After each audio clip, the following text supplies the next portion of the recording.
Waalaikumsalam warahmatullahi wabarakatuh. Saya mau melaporkan Pak Sri. Tadi saya itu ngajar di kelas 8D. Sedangkan di 8D tadi kok tadi hukum anak Pak Sri, memberi punishment pada anak, tapi anaknya disuruh keluar, terus di luar itu nangis-nangis. Setelah nangis-nangis, nah saya ini yang ngajar di sebelahnya itu bagaimana Pak Sri? Murid saya ajar malah tidak konsentrasi. Melihat-lihat keluar itu gimana nih Pak Sri? Gini Bu, kita sudah tahu sendiri tentang Butati, bahwa Butati ini sudah diakui oleh kepala sekolah bahwa beliau itu memang dan juga diakui oleh teman-teman kita juga, bahkan oleh orang tua siswa itu diakui, bahkan anak-anak pun juga mengakui dan merasa senang untuk sebagian anak. Ya. Berarti menurut laporan dari Bu Ti tadi, bahwasannya ada anak yang dihukum ya? Oke, ada dikasih punishment tadi. Iya. Di luar? Di luar itu anaknya perempuan nangis, dan nangis itu kelas saya itu ya ini mau lewat jendela itu Pak lihat dari jendela, terus kelihatannya saya juga keluar, saya lihat di kelasnya Bu Tati sendiri kelihatannya anaknya juga nggak konsentrasi, melihat keluar juga. Itu gimana nih? Ini sebagai guru ya, sebagai teman jawab dengan Bu Tati, tentunya tujuan kita utama itu terjadinya pemimpin pembelajaran utamanya siswa. Jadi siswa bisa memimpin diri sendiri ya Ibu. Ini gimana ini kalau Budi mendapati kasus semacam itu, keputusan Budi? Kalau saya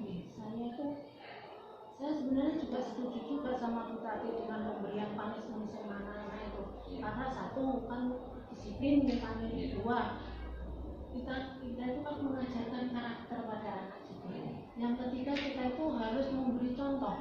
Jadi setiap ada kesalahan itu pasti ada risiko yang harus ditanggung kepada anak. Terus bagaimana?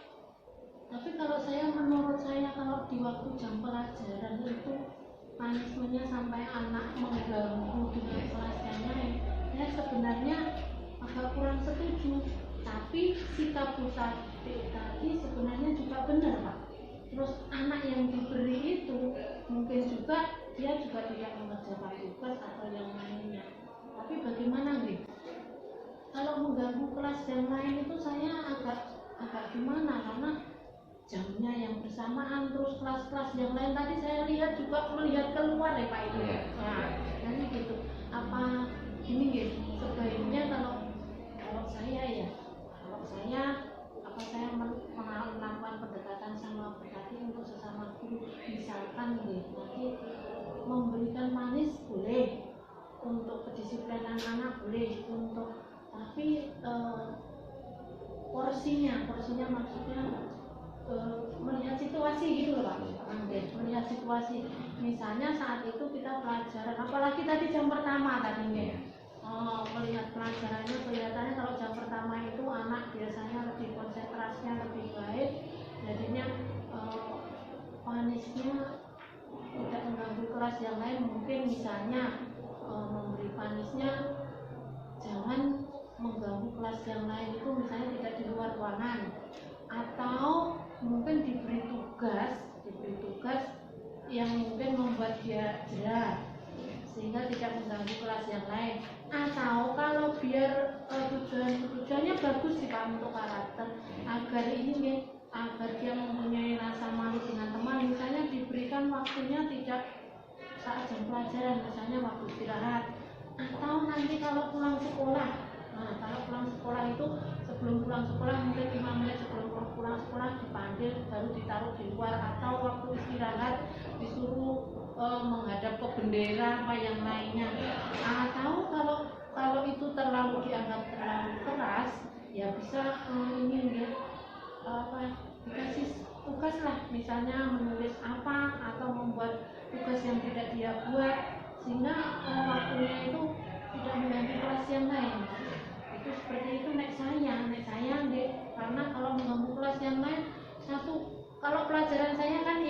Pak, mungkin yo bagi sebagian orang kurang begitu menarik. Tapi kalau nanti pelajaran matematika yang di sebelahnya itu kan kasihan Pak, itu anak-anak tidak mudeng-mudeng nanti matematikanya gitu Pak. Nah gimana itu Nggih? Boleh masukkan Ibu? Boleh ya?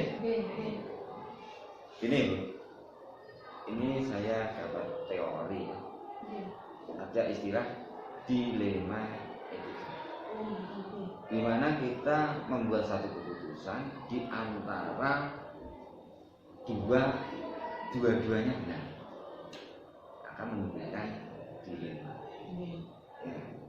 Untuk mendapatkan satu keputusan yang sesuai yang diharapkan, karena putusan dua-duanya benar. Ibu memutuskan Bu Tati benar karena kenyataannya banyak siswa yang suka Bu Tati, tidak siswa saja. Kemudian memutuskan untuk membantu anak juga benar, karena apa? Anak di sini juga merasa tertekan. Jadi memutuskan yang perlu diputuskan yang mana dulu itu perlu adanya dasar itu. Dasar ibu memutuskan ya itu ada 3 ya. Yang pertama itu demi kebaikan orang lain, dasarnya gitu. Yang kedua, prinsip-prinsip yang ada dalam diri Budina. Tentunya Budina sudah punya prinsip-prinsip orang itu seperti apa itu kan. Nah, prinsip-prinsip nanti saya sampaikan juga. Kemudian juga seandainya Budina sebagai anak tersebut minta tolong, ibu ini nanti mendahulukan yang mana? Mendahulukan ya Bu Tati ke Bu Tati atau ke anak, itu masukan dari kata. Kemudian kalau boleh tanya itu nanti juga masuk ke karakter anak ya. Kalau anak terlalu malu itu kan ya. Iya.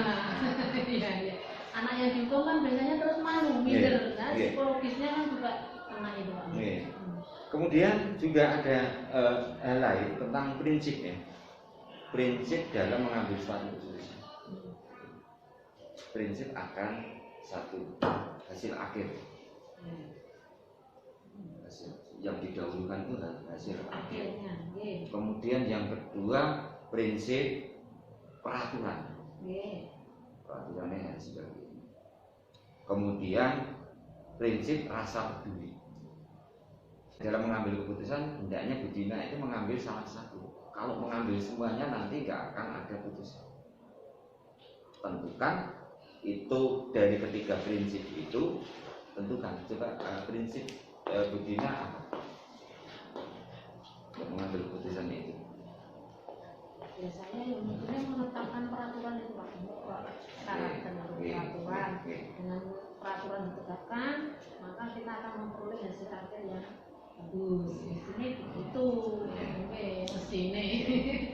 Tapi kita kan juga ini Pak, gimana gitu? Kan kita yang peduli dengan perkembangan psikologis anak juga Pak. Nanti kalau anak terlalu malu yuk, nanti kalau terus dia menarik diri dalam perkembangan selanjutnya, psikologisnya kan kena. Ya Budina, ini jadi Budina memutuskan untuk berkolaborasi atau berbicara dari hati ke hati dengan kita. Tapi ini saya ada masukan Ibu mengenai itu. Jadi monggo nanti secara tidak sadar Budina nanti melakukan coaching atau coaching kepada tapi nanti sama-sama saja. Nah, tentang coaching nanti bisa kita bicarakan lebih lanjut. Nah, ini saya juga ada jam pelajaran. Maaf ya, nanti tentang coaching. Dan nanti saya juga menunggu hasil dari keputusan Budina untuk berbicara